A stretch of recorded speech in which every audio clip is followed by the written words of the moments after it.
신 것 같아서요. 근데 마침 엄마가 그걸 처분하려고 하시잖아요. 처분? 상태 괜찮잖아요. 그죠? 잘 됐네, 엄마. 명품백 없잖아. 너희는 엄마가 거지로 보이니? 오늘 이야기 속 주인공은 62세 장유숙 씨에 관한 이야기입니다. 그리고 그녀의 아들 며느리에 관한 이야기이죠. 장 씨는 평생 남에게 손 벌리지 않고 살았어도 궁상 맞아 보인다는 생각은 한 적이 없었습니다. 한 번도 그런 소린 들어본 적도 없었고 말이죠. 장 씨는 머리털 나고 며느리에게 그런 취급을 처음 당해봤습니다. 마치 없는 사람에게 적선이라도 하는 듯한 행동들.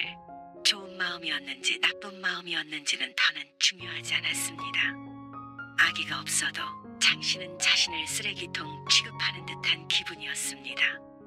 그런데 생일 선물이라며 내민 것이 안사돈이 쓰던 그리고 버리려던 물건이었다는 걸 확인한 장 씨는 어처구니 없는 웃음을 흘려야 했습니다. 낡고 해져 있는 명품 가방을 비싸고 좋은 것이라며 내미는 며느리. 도대체 자신을 어떻게 생각하는가 싶었습니다. 장 씨는 그런 물건들을 좋다며 받을 정도로 어려운 형편도 아니었습니다. 검소하게 살았더니 이런 비참한 꼴을 보게 됐나 후회가 될 정도였습니다. 그러면서 화내는 장 씨에게는 자격지심이라며 오히려 섭섭하다는 며느리. 그렇다면 장 씨가 어떤 기분인지 알게 해줄 필요가 있었습니다. 장 씨는 공무원이었고 남편은 평범한 회사원이었습니다. 평생 알뜰하게 살아서 부유하진 않았어도 생활에 어려움은 없었습니다. 나중에 자식에게 손 벌리지 않을 정도로 노후 준비를 하는 게 목표였고 그걸 지키기 위해 노력했습니다. 그러는 와중에도 하나 있는 아들은 제대로 공부를 시켜서 좋은 대학에도 보냈습니다. 남에게 아쉬운 소리 하지 않고 큰 성공도 또 큰 실패도 없이 그렇게 평탄하게 살아왔죠. 그것이 장 씨에게도 남편에게도 당연하고 익숙한 것이었지만 그렇게 검소하게 사는 게 누군가의 눈에는 궁상맞고 없어 보일 수 있다는 사실을 몰랐습니다. 사치는 하지 않았어도 초라한 생활은 하지 않았으니 말이죠. 아들은 30대 초반에 결혼할 여자를 집에 데리고 왔습니다. 2년간 연애를 했기에 전에도 몇 번 본 적이 있던 참한 아가씨였습니다. 늘 곱게 차려입은 모습이 인상 깊었는데 드디어 나이 찬 아들이 결혼을 한다는 말에 기뻤습니다. 안녕하세요. 긴 머리칼을 귀 뒤로 넘기며 다소곳하게 인사하던 예비 며느리는 거실에 들어오자마자 두리번거렸습니다. 그동안 바깥에서 만났기에 집에 초대한 것은 처음이었습니다. 오랜만이네. 어서 와. 거실에 앉으라고 했지만 무엇이 신기한지 집안 곳곳에서 눈을 떼지 못했습니다. 그 눈을 따라서 장 씨도 집안을 둘러보게 되었습니다. 평범한 아파트였습니다. 일반적이고 전형적인 가정이었기에 예비 며느리의 눈길에 어리둥절하게 되었습니다. 뭘 좋아할지 몰라서 이것저것 차려봤어. 지난번에 불고기 좋아한다고 했잖아. 처음으로 집에 초대한 예비 며느리를 위해서 장 씨가 솜씨를 발휘했습니다. 정성 들여 준비한 밥상에 예비 며느리도 놀란 눈치였습니다. 그리고 맛있게 먹기도 했죠. 그리고 결혼 일정이나 상견례에 관해서 이야기하다가 좋은 분위기에 헤어졌습니다. 그런데 다음날 아들에게 이상한 소리를 들었습니다. 윤진의 집이 좀 잘 살아요. 그래서 우리 집이 좀 신기했나 봐요. 신기하다고? 아, 어제 집을 너무 많이 구경한 것 같아서 죄송하다고 전해달라고 그러더라고요. 그 말을 종합해보면 예비 며느리의 집이 부자라서 우리 집이 신기해 보여서 많이 구경했으니 이해해달라는 말이었습니다. 이게 무슨 소린가 싶었습니다. 아들의 말만 들어보면 꼭 장씨네 집이 허름하기라도 한 것 같았습니다. 하지만 장씨 집은 28평에 연식은 있었지만 정성으로 가꾸며 사는 집이었습니다. 근데 뭐 인간적인 모습이 좋았대요. 그게 칭찬인지 욕인지 헷갈렸습니다. 그런데 그리 좋은 뜻은 아닐 것 같은 예감이 들었습니다. 그리고 상견례 날이 되었을 때도 꽤나 불쾌한 경험을 하게 되었습니다. 안녕하세요. 윤지 엄마예요. 예비 사돈이 우아한 말투로 인사했습니다. 듣기로는 안 사돈은 전업주부이고 바깥 사돈 될 사람이 작은 사업을 한다고 들었는데 아들의 말처럼 여유가 느껴지긴 했습니다. 안녕하세요. 중현이 엄마예요. 반갑습니다. 그리고 서로 인사가 몇 번 더 오갔습니다. 예쁜 딸입니다. 듬직한 아들입니다. 하는 이야기가 끝나고 장 씨는 당황스러운 말을 듣게 되었습니다. 저는요, 촌스럽게 남자가 집해와야 한다고 그런 식으로 생각하네요. 저희 남편도 그렇고 윤지도 그렇게 생각 안 하고요. 장 씨도 자연스럽게 반식하면 되지 않을까 하는 생각이 있었기에 별 생각 없이 고개를 끄덕였습니다. 뭐, 여유 있는 집에서 하면 어때요? 요즘에 그런 걸로 부심 부리는 것도 이해가 안 가요. 이어지는 말은 언뜻 이해가 가지 않았습니다. 무슨 뜬금없는 말인가 싶었죠. 장 씨가 남편과 눈을 마주쳤지만 남편도 작게 어깨를 으쓱했습니다. 그런데 들려오는 예비사돈의 말에 장 씨도 남편도 놀랐습니다. 집은 저희가 해도 되니까요. 부담 갖지 마세요. 우리 윤지 얘기 들어보니까 사정이, 아니 이 얘긴 좀 그런가. 어쨌거나 여자가 집에 갔다고 자존심 상해하지 않으셔도 된단 말이에요. 우리 사위가 그만큼 잘하면 되죠. 도대체 왜 이런 이야기를 하는지 입이 떡 벌어질 지경이었습니다. 갑자기 상대방이 집을 해오겠다는 소리지만 전체적인 내용은 전혀 기분 좋은 것이 아니었습니다. 상냥하게 얘기하지만 그 밑엔 장씨 가족을 내려다보는 듯한 느낌이 깔려 있었습니다. 바보가 아닌 이상 그 뉘앙스를 모를 리 없었습니다. 하지만 아들의 표정은 평온했습니다. 예비 며느리가 무슨 말을 했는지는 모르겠지만 자신들이 집을 해야 할 것 같다는 말은 예비 며느리가 전한 내용을 짐작하게 했습니다. 자존심이 상했습니다. 그래도 장씨도 남편도 멀쩡한 직업으로 평생 맞벌이를 한 집이었습니다. 노후 준비도 될 만큼 돼 있었고 아들 결혼시킬 자금 정도도 있었습니다. 물론 10억 넘는 그런 신혼집을 떡하니 사줄 수 있는 정도는 아니었지만 평범한 수준에서는 뒤처지지 않게 해줄 수 있는 여력이 있었습니다. 상대 쪽이 얼마나 부유한지는 모르겠지만 장씨 부부도 이런 말을 들을 상황은 아니었습니다. 아니에요. 저희도 반은 부담할 수 있어요. 장씨에게서 불퉁한 목소리가 나왔습니다. 어머, 아니에요. 부담 갖지 마시라니까요. 무리하지 마시고. 아니요. 무리하지 않습니다. 무슨 얘기를 들으신지는 모르겠지만 똑같이 해줄 능력은 돼요. 그러자 상대방이 말을 하다 말고 어색하게 입을 다물었습니다. 맞습니다. 저희도 절반 보태겠습니다. 서로 부담되지 않게요. 남편이 분위기를 풀며 말했습니다. 그제서야 원하는 대로 하라고 대답한 예비사돈. 다른 사람이 들으면 굴러들어온 복을 네 발로 걷어찼다고 비웃을지 모르겠지만 그런 식의 도움은 바란 적도 없었습니다. 집 사주는 대신 사위가 잘하면 된다는 말을 듣고도 가만히 있을 만큼 힘들지 않았습니다. 그렇게 거절은 했지만 속 편하게 웃으면서 식사를 할 수는 없었습니다. 애써 웃어도 마음 한켠에 초라해지는 기분이 들었죠. 박탈감 같은 게 느껴졌습니다. 하지만 애써 표정을 가다듬었습니다. 집에 돌아와서 남편에게 이야기를 했더니 남편은 한숨만 한 번 쉬고는 말했습니다. 그냥 좋은 게 좋은 거라고 생각해. 중현이 그놈은 별 생각도 없더만. 그래도 나 너무 속상해. 어쩌겠어. 그리고 우리가 뭐가 부끄러울 게 있다고 그래. 속상해할 것 없어. 똑같이 반식하는데. 그래도 말이 다르고 다른 건데. 어쩜 그런 식으로 말해. 윤지가 어떻게 말했길래. 아이 참 잊어. 이왕 결혼시키기로 했으니까. 나쁜 마음이었으면 자기들이 집 해오겠다고도 안 했겠지. 그래서 장씨도 그 자리에서 화를 내기도 힘들었습니다. 깔보며 집 해오라고 한 것이 아니라 오히려 여유 있는 자신들이 집을 하겠다고 한 것이었으니 말이죠. 장씨는 남편의 말에 어쩔 수 없이 고개를 끄덕였습니다. 그동안 큰 부자는 못 됐지만 사는데 한 점 부끄러움이 없었으니 남편의 말대로 속상해 할 것이 없었죠. 그렇게 아들은 결혼을 했습니다. 그리고 걱정과는 다르게 며느리와 별 탈 없이 지냈습니다. 하지만 요즘 며느리는 요즘 며느리였습니다. 어머님, 저 이거 못 깎아요. 어버이날에 찾아와 함께 식사를 하고 장씨가 과일을 식탁 위에 올려두었습니다. 뒷정리를 하고 거실로 내갈 생각이었는데 자신 보고 깎으라는 것으로 오해한 며느리가 말했습니다. 내가 할 거야. 그러자 며느리가 휙 뒤돌아 거실로 나갔습니다. 아들도 그렇고 며느리도 그렇고 부모의 집에선 뭔가 도와줘야 한다는 생각이 전혀 없는 듯 했습니다. 며느리는 그렇다 쳐도 어쩜 아들도 결혼하니까 꼭 장씨 집에 방문한 손님처럼 굴었습니다. 둘이 거실에서 쑥덕쑥덕대며 손 하나 까딱하지 않았습니다.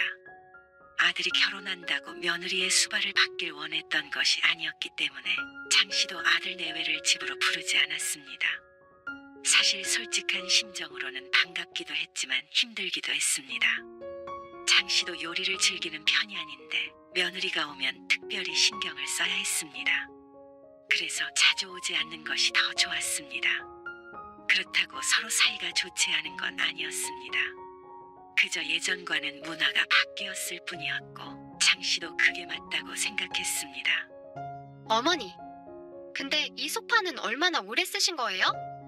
소파에 기대 앉아있던 며느리가 물었습니다. 또 웬 엉뚱한 질문인가 싶었습니다.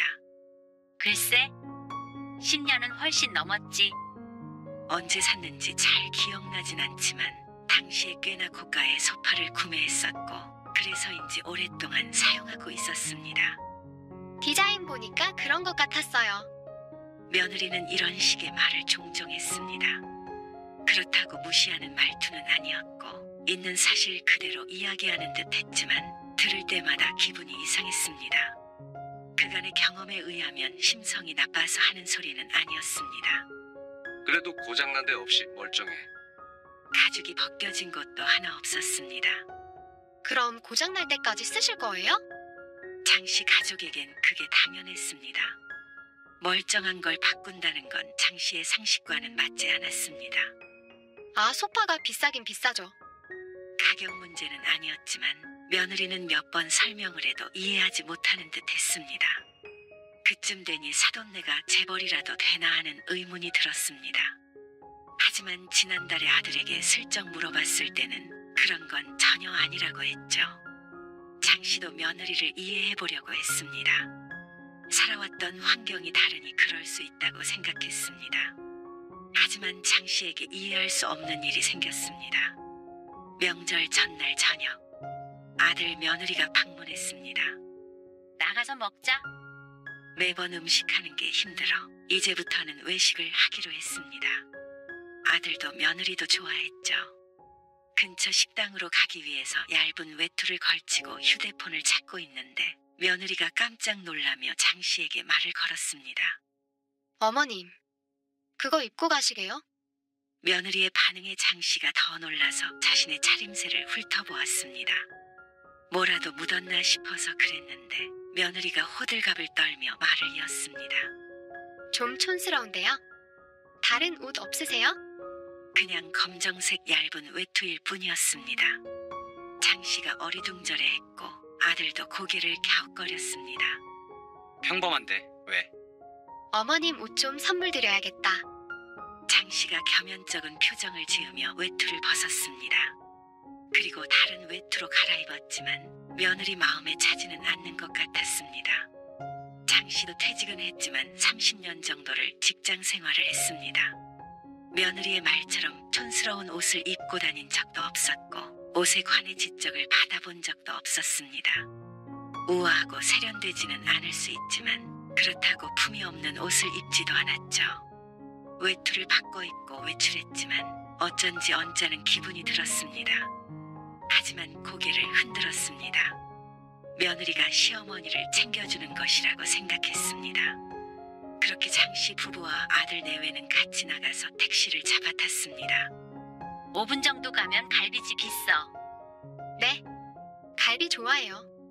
그리고 5분 뒤에 갈비집 앞에서 내리려는데 현금을 건네는 장씨의 손을 며느리가 만류했습니다. 에이, 저 돈 많아요. 그걸로 어머니 옷 사입으세요. 그 소리에 장 씨가 현금을 든 채로 굳었습니다. 잘못 들었나 싶었습니다. 어서 내리라는 듯한 택시기사의 표정에 내리긴 했지만 며느리의 말이 머릿속에 남았습니다.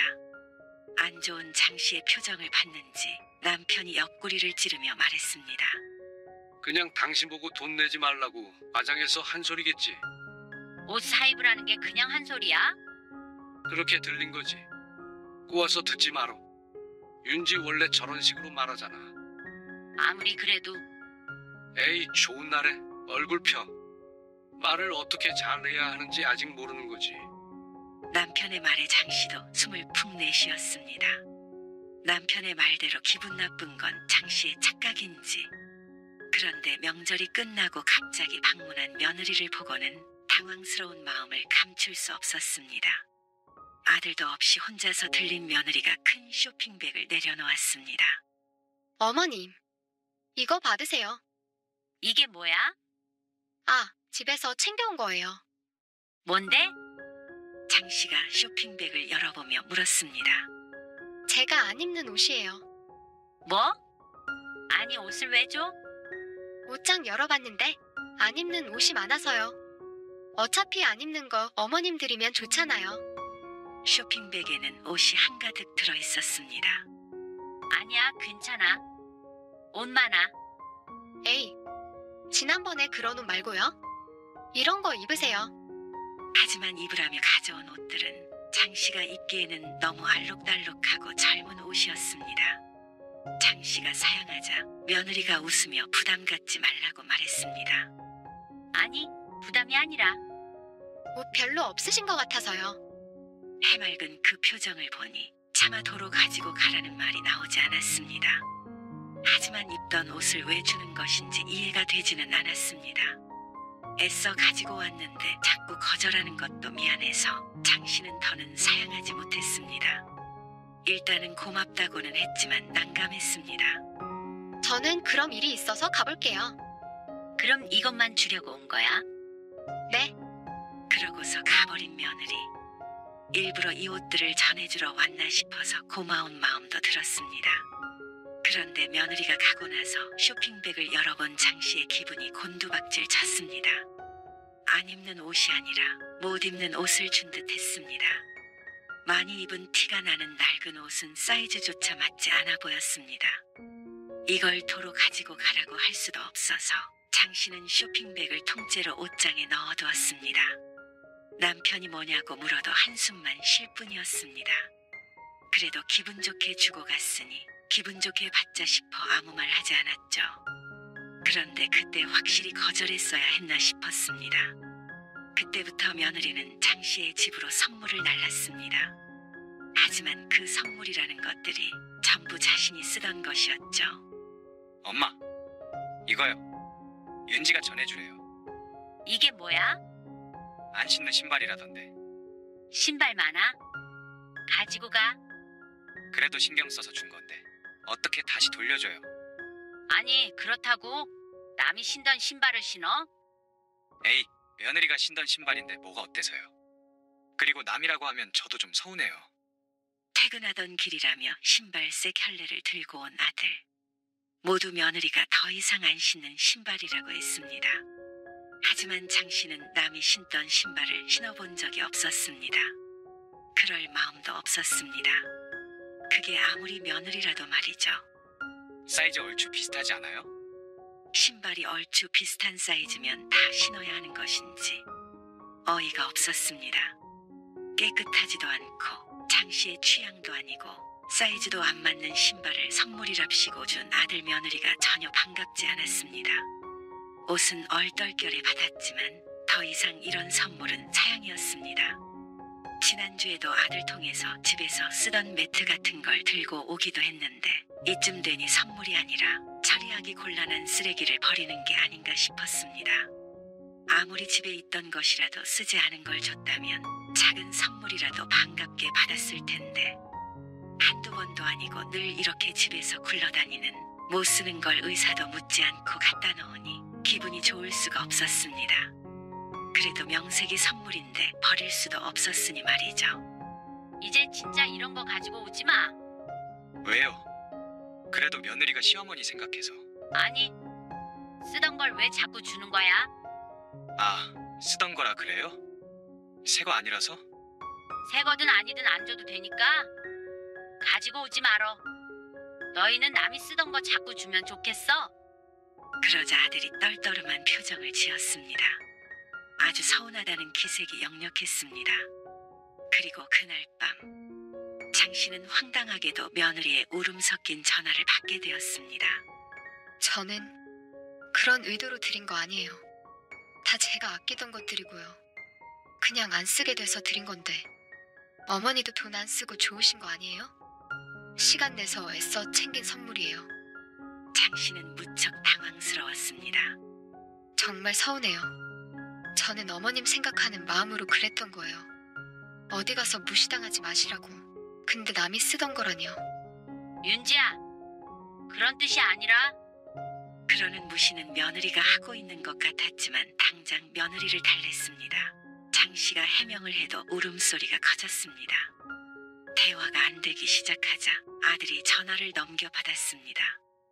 그러고는 장 씨를 탓했습니다. 아니, 좋은 마음으로 드린 건데 왜 상처를 주고 그러세요?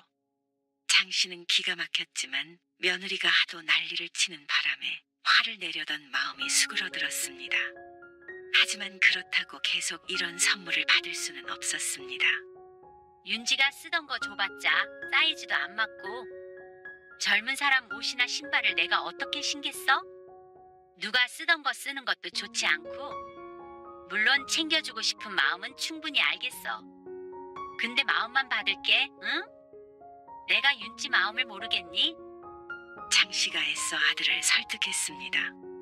차분하게 얘기하자 아들도 이내 수긍하는 듯 보였습니다. 그리고 며느리와도 다시 통화를 해서 오해를 풀었다고 생각했습니다. 하지만 그 생각 자체가 오해였습니다. 한 달 뒤, 장 씨의 생일이었습니다.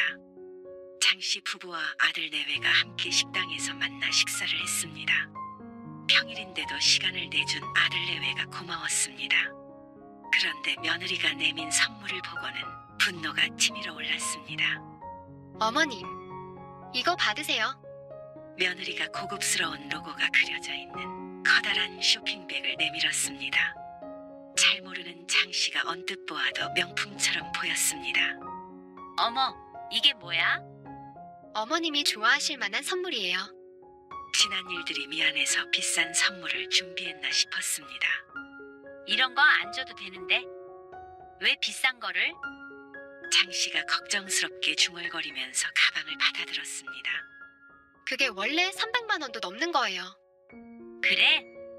그런데 아들의 말이 뭔가 이상했습니다.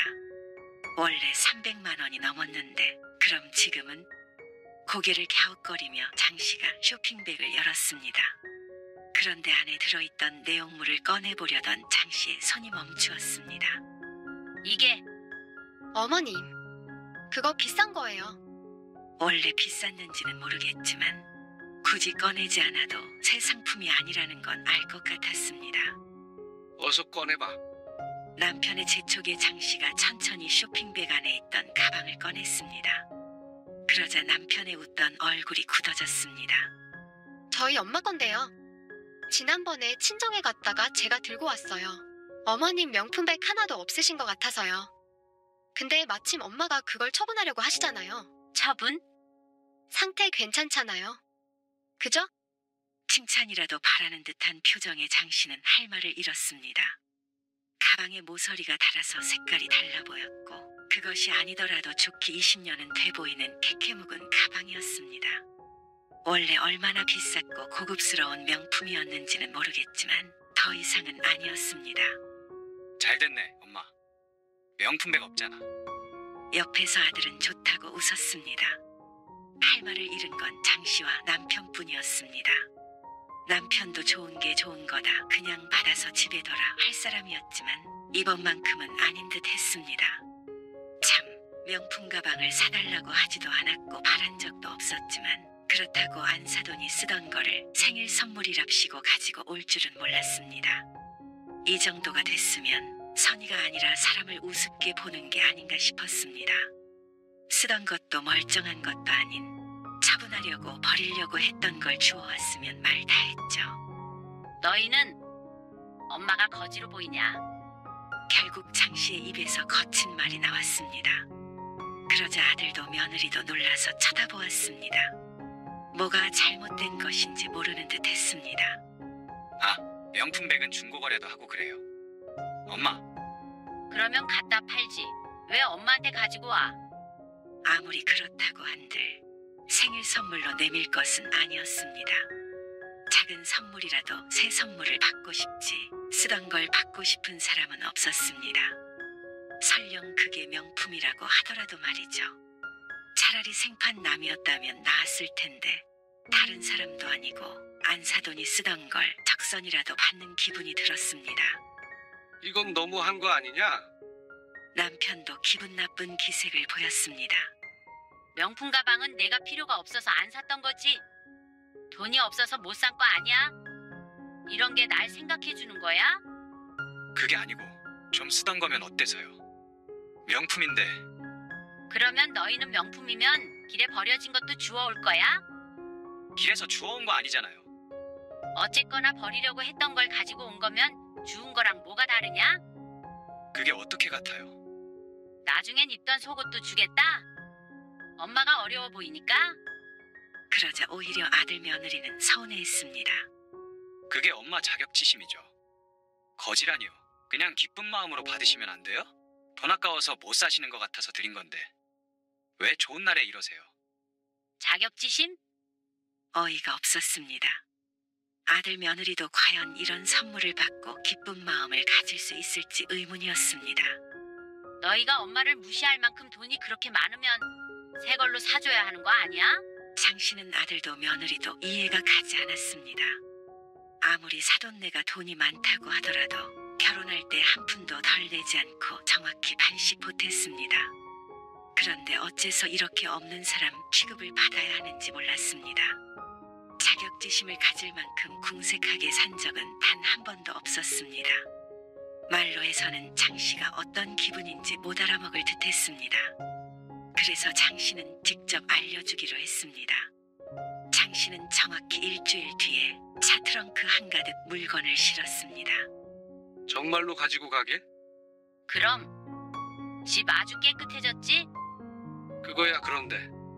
장 씨는 남편을 태우고 차를 출발했습니다. 그리고 아들네 집에 도착했습니다. 아직 아들 며느리가 퇴근할 시간이 아니라 아파트 현관 앞에 열심히 챙겨간 물건들을 날랐습니다. 오래된 커튼, 이불, 삐걱거리는 서랍장, 김치통 등 작은 물건부터 큰 물건까지 창고에 오랫동안 쟁여두었던 것들까지 싹 끄집어내왔습니다. 10년 묵은 체중이 내려갈 정도였습니다. 그리고 다 날랐을 때쯤 아들 며느리가 왔습니다. 이게 뭐예요? 산더미처럼 쌓여있는 잡동사니에 아들이 당황해서 물었습니다. 이게 진짜 비싸게 주고 산 것들이거든. 근데 나는 쓸 일이 없어서 말이야. 너희는 그런데 편견이 없는 것 같아서 좀 챙겨와 봤어. 버리면 아깝지 않냐?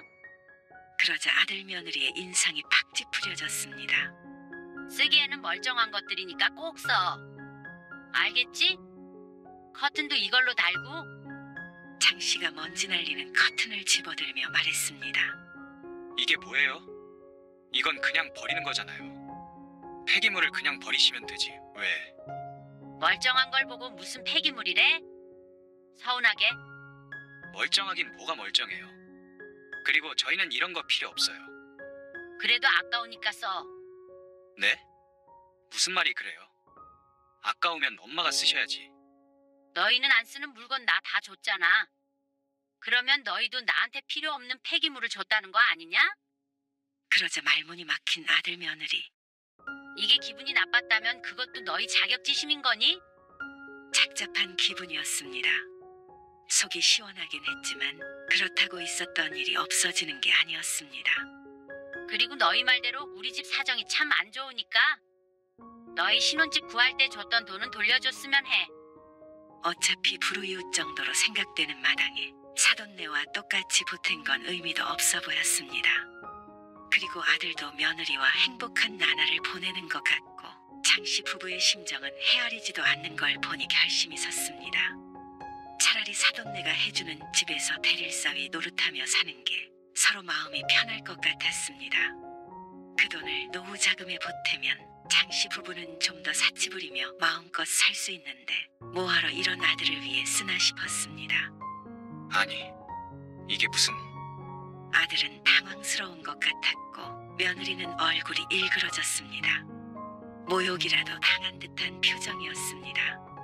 그 표정이 여태 장씨가 느꼈던 감정이라는 걸 모르고 있는 것 같았습니다. 3일 안에 입금해줘라. 알겠지? 장씨가 아들 며느리를 뒤로 한 채 돌아섰습니다. 여보, 아들은 사돈네 줘버렸다고 생각하고 우리만을 위해 살자. 그런 장씨의 말에 남편도 이미 포기한 듯 고개를 끄덕였죠.